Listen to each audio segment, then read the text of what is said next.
All right, now we're going to talk about a very fundamental part of the game, judging a fair or foul ball. Seems like it ought to be pretty simple, but there's a lot of confusion on it, and there are a lot of things that have to happen that you need to know. All right, first of all, the chalk of the foul line is in fair territory. So the line is actually here, so the chalk is actually fair. Right?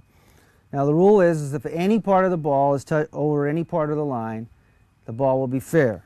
So if the ball was just like that and it's right there, you would point the ball fair. Right? If it was over here, we have a foul ball. Right? And now the fair foul ball is not judged. You don't make any call on fair foul on a bounding ball, which is one that hits the bat and then hits within the infield first. Right? You don't judge that as fair or foul until it stops. That would be fair. Stops, foul. Is touched. As soon as it's touched, that would be foul. It's touched, that's fair. So when it stops or is touched, when it's rolling in the infield, that's when you make the call and not before that. Right? Or when the ball bounced past first or third base, which we'll get to in a minute. Right? Now, it's always judged by the relative position of the ball and the line. The fielder's feet or body have nothing to do with the judgment. The judgment is always where is the ball in relation to the line. All right? Now this ball could hit the ground and roll and change directions several times. Right? And you would not make the call until it finally stops or is touched. And at that time, you judge it fair or foul. Now we're going to talk about the judgment of fair or foul ball in the situations where the ball touches the ground on the infield side of the base first, right after it comes off the bat. You can't call it fair or foul until it stops or is touched or it goes beyond first or third base.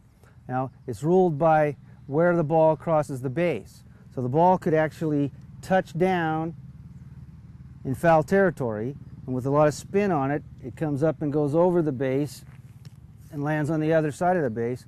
That would be a fair ball because it went over the bag fair. Right? You could have another one that touches in here fair, and then because of the spin comes up over the base, and then its next landing is in foul territory. But that would be a fair ball because it went over the base fair. Right?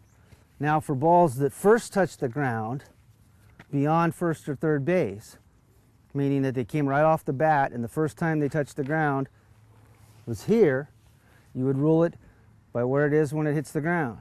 You know, if it comes off the bat and it first touches the ground here, you have a foul ball.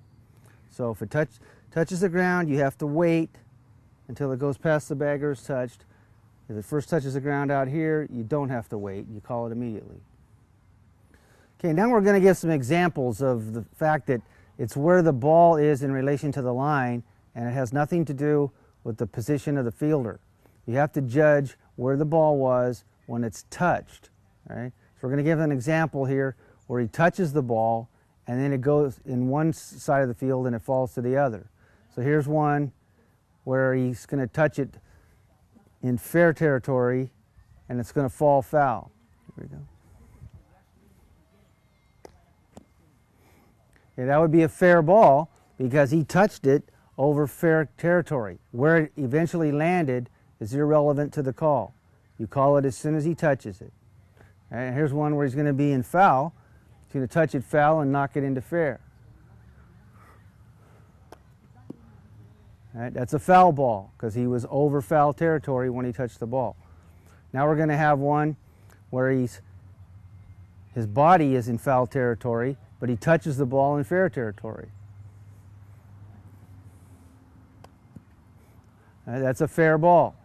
All right, pretty simple. Always judge it by where the ball is when it's touched or stops, and then you'll get the call right.